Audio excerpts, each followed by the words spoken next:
Ibu, maafkan aku. Sejak pertama kali aku meninggalkanmu tanpa berpamitan. Ibu pasti bertanya kenapa. Aku pun menanyakan hal yang sama. Kita serba tidak tahu. Yang aku tahu hanyalah aku telah mengecewakanmu.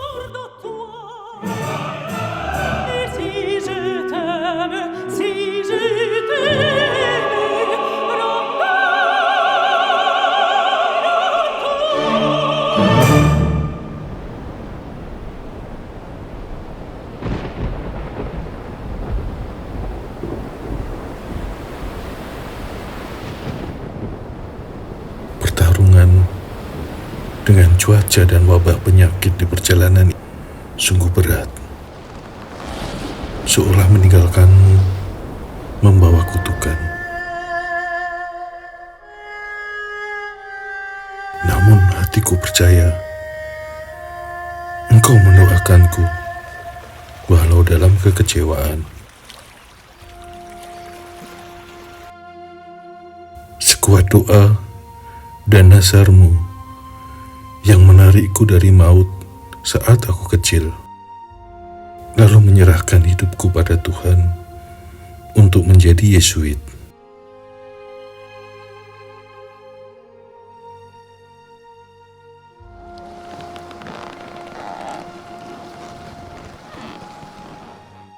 Begitu kuat kata-kata doamu hingga menggugah hatiku kala itu.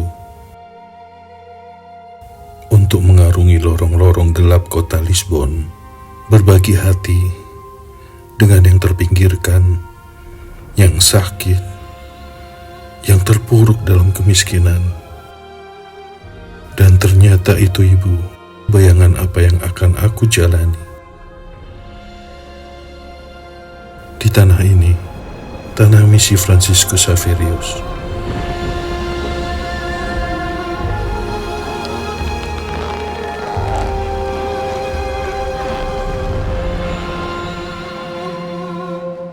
Jangan terpuruk dalam kekecewaan, Ibu. Kebaikan seringkali hadir dari kekecewaan.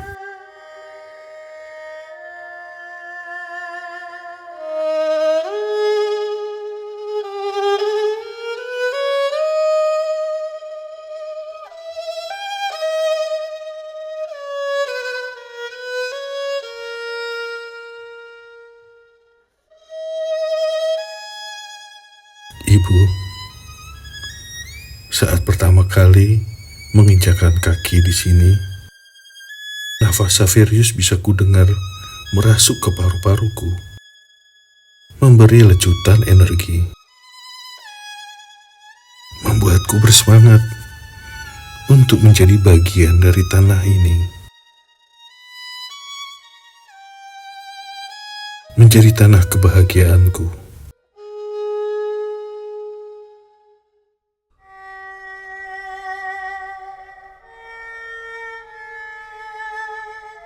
Dengan kegembiraan, aku tak berhenti belajar, memahami lebih dalam peran Tuhan. Sepertinya, peran Tuhan juga yang membuatku begitu jatuh cinta dengan kehidupan di sini. Beberapa kali terlibat perdebatan dengan para Brahmana untuk berbagi pandangan.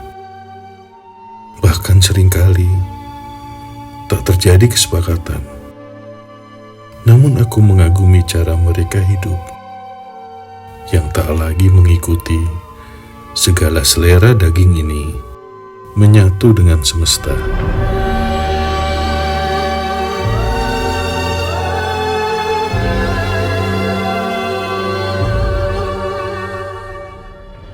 Hari demi hari,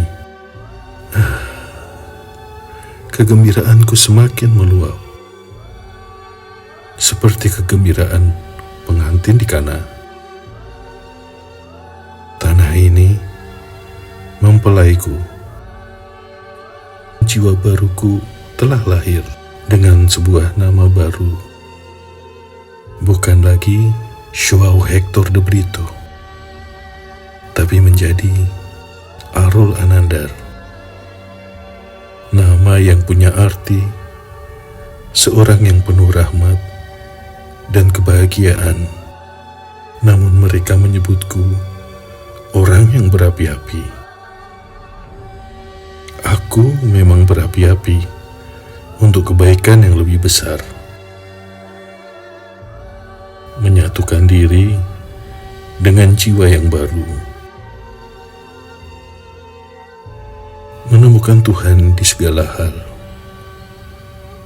Segalanya bagi semua orang.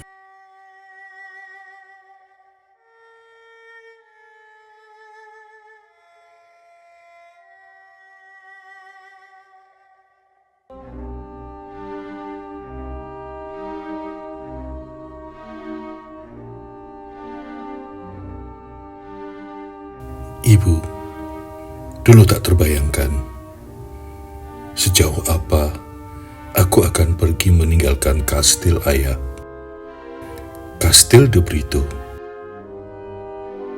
Aku memenuhi perutusan ke Malabar.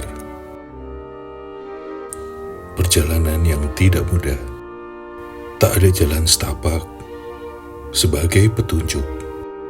Seperti kata ibu saat aku bertanya tentang masa depanku, tak ada jalan petunjuk. Mengandalkan Tuhan, itu yang selalu terucap oleh ibu. Ya, aku mengandalkannya dalam setiap perjalananku. Karena semua datang seperti pencuri, angin yang dingin, harimau-harimau liar,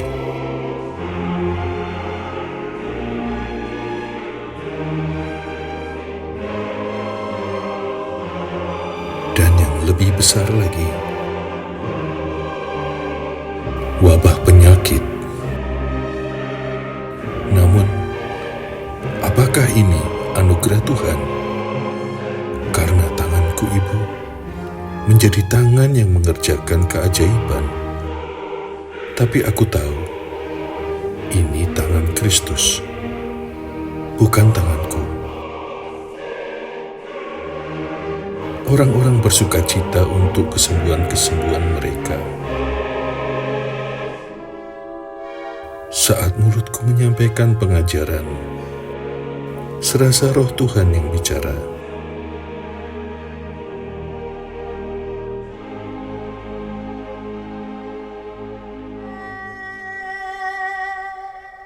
Berlaksa-laksa orang mengejarku, merindukan air baptis Tuhan.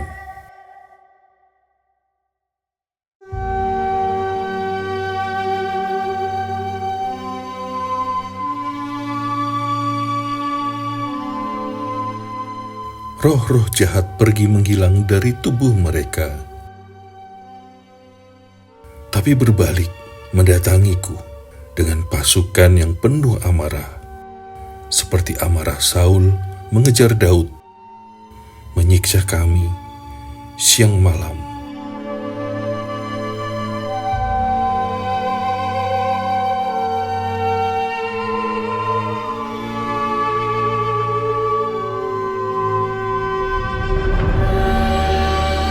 Tangan Tuhan juga yang selalu membebaskan kami. Namun Dia membutuhkan tangan manusia. Tanganku, tangan kita.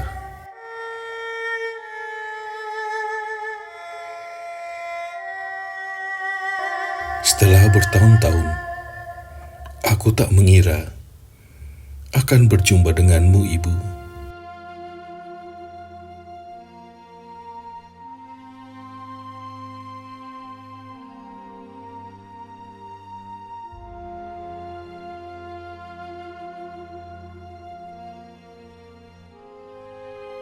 Sungguh menyenangkan, masih sempat melihat Lisbon saat itu. Senang, bisa berbagi kisahku. Dan aku bahagia melihat semangat membara misionaris-misionaris muda karena kisahku.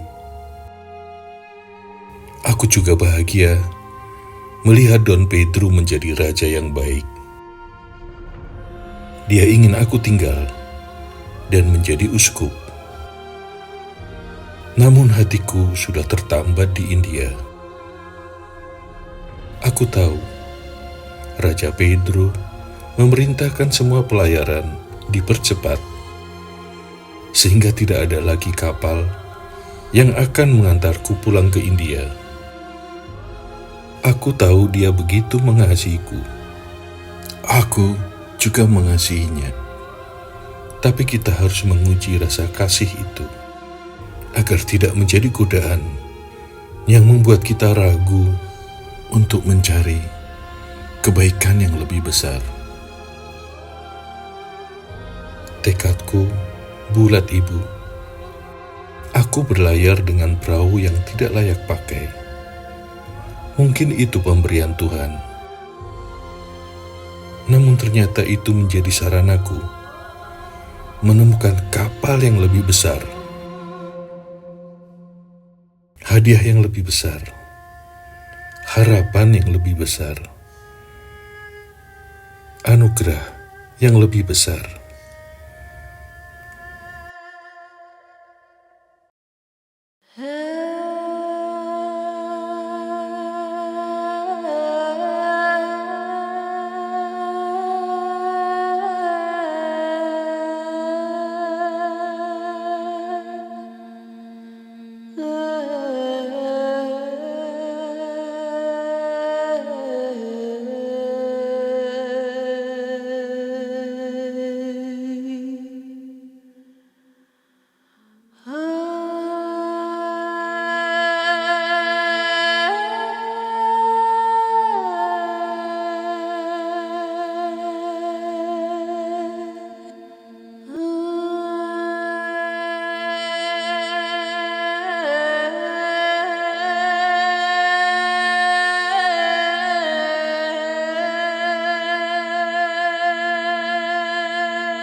Ibu, sebuah keputusan yang suci menciptakan keheningan.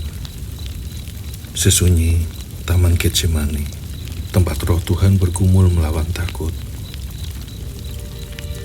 Di sanalah aku mencari konsolasi yang meyakinkan.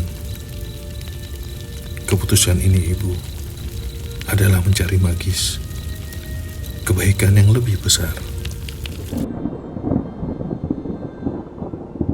Terlihat tak adil bagi mereka yang melekat pada keterikatan tak teratur duniawi. Jika mereka mengenal martabat Bunda Allah, pilar suci pernikahan tunggal akan memuliakan martabat setiap wanita. Roh Kristus telah menuntunku melalui pembedaan yang mendalam. Keadilan sejati adalah satu-satunya jalan menuju persatuan suci, satu pernikahan tunggal. Dan keadilan sejati selalu menjadi luka bagi kuasa-kuasa yang rapuh dan semu di dunia ini. Ketakutanku telah kuserahkan padanya, sebab mengikuti panggilannya adalah kebebasan, bukan kepastian yang nyaman.